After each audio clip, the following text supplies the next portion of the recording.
Ang gagawin naman po nating video ngayon ay isang napakasimpleng inipit lang po, at bago nyo timplahin kailangan okay na ang lahat, na linisan nyo na yun. Pero nyo na lahat yung mga tray ninyo para mas madali nyong gawin at hindi kayo mahirapan. At ang masasabi ko lang po ay panoorin nyo lang buo yung video natin para mas mabilis nyo sundan, dahil kung tatanungin nyo ako at nandito naman sa video yung tanong nyo ay hindi ko na po siya masasagot. Kailangan ay panoorin nyo ng buo po. So yun lang po, salamat po sa inyo. 625 grams. Tapos itong asukal naman natin 600 grams. Tapos itong tubig naman natin 580 grams. Tapos itong mantika 180 grams. Tapos itong itlog naman natin kalahating tray po yung gamit. Tapos ito naman baking powder. So isang kutsara lang po itong baking powder natin, ano.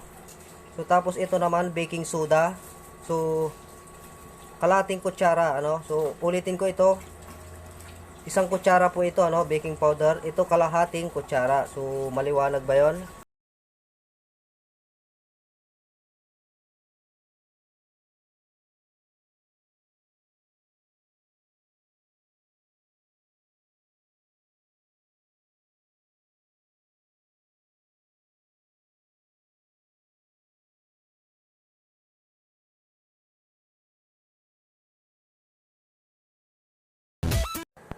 So na mga kamaster, ano, so pagkatapos yun na pagbukod yung dilaw sa puti, ano, na itlog, ano.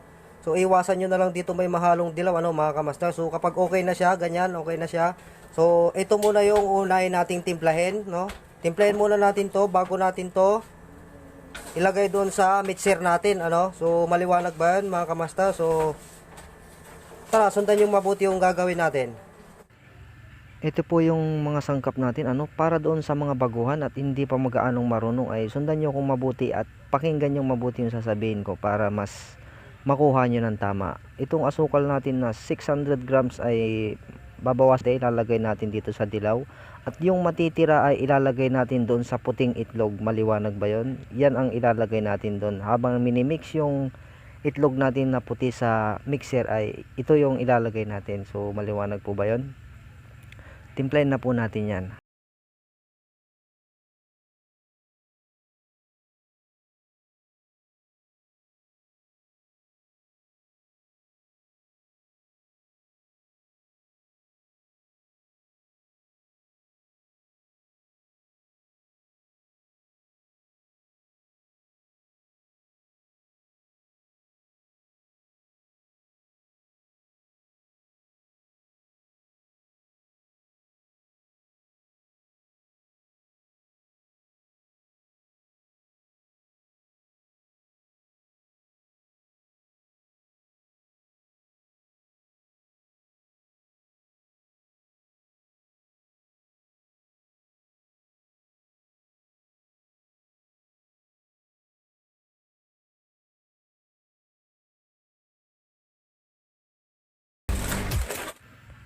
Dahil natapos na natin timplahin itong pulatlog ay ang isusunod naman po natin ay yung egg white. So maliwanag po ba yon? Ilalagay na po natin sa mixer yung egg white. Yun po yung susunod natin timplahin. So tara, timplahin na natin. Dahil nalagay na po natin itong puting itlog sa mixer ay bago natin ilagay yung asukal, kailangan muna natin ng 5 minutes bago natin ilagay. Maliwanag ba yun? O di kaya pag nabuo na siya ay pwede na natin ilagay yung asukal natin. Ito na po yung egg white natin at meron na po siyang 5 minutes. So ilalagay na po natin dito yung asukal, at pagkatapos natin ilagay yung asukal dito ay kailangan 5 minutes ulit bago natin hanguin. Maliwanag ba yun? At pag naglalagay tayo ng asukal, kailangan dahan-dahan lang para hindi po siya masira. Uulitin ko, pagkatapos yung nailagay yung asukal ay palipasin nyo ulit ng 5 minutes bago natin hanguin sa mixer. Maliwanag ba yon? So yun na mga kamaster, ano, so okay na siya. Yan, tingnan natin. Yan, kung nakikita nyo, ano, so matigas na siya, yan. Yan. So ngayon ito, ihahalo natin dito, no. So kailangan haluin natin maigi. So maliwanag ba yan mga kamaster? So yan, ilagay na natin dito.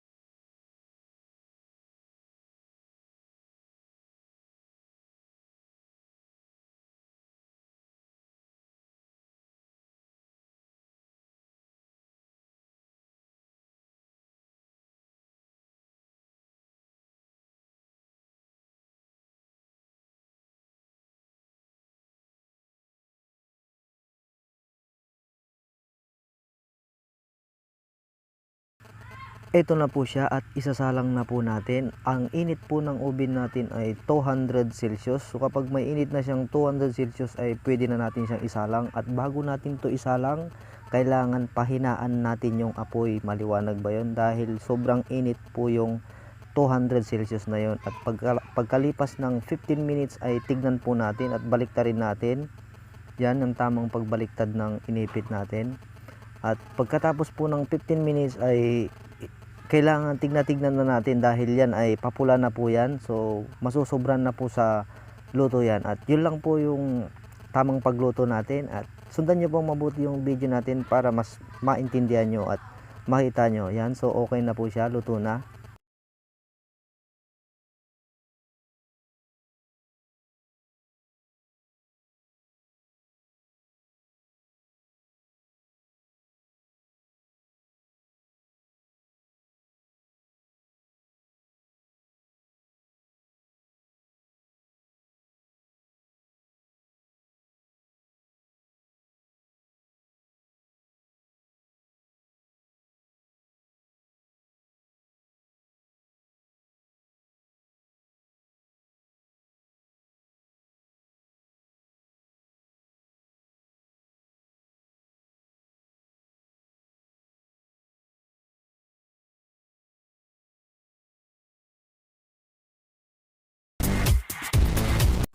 Ito na po yung inipit natin at bago natin to hiwain o di kaya i-display, kailangan palamigin muna natin ng 2 oras o kaya 1 oras para mas malamig at hindi po siya madurog. Maliwanag ba yun? At yun lang po.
So yun na mga kamaster, so tapos na natin. So pwede na natin tong i-display at ganun lang kasimple. At kung tatanungin nyo kung magkano isang piraso po ito ay 10. 10 ang bintahan natin, isang piraso. So maliwanag po ba yun? 10 isang pirasong hiwa. So maliwanag ba yun? At dito ko na rin tatapusin ang video natin. At kung hindi ka pa nakapag-subscribe, isubscribe mo na at i-click mo na rin yung bell para lagi ka updated pag may bago tayong upload. Salamat sa panonood.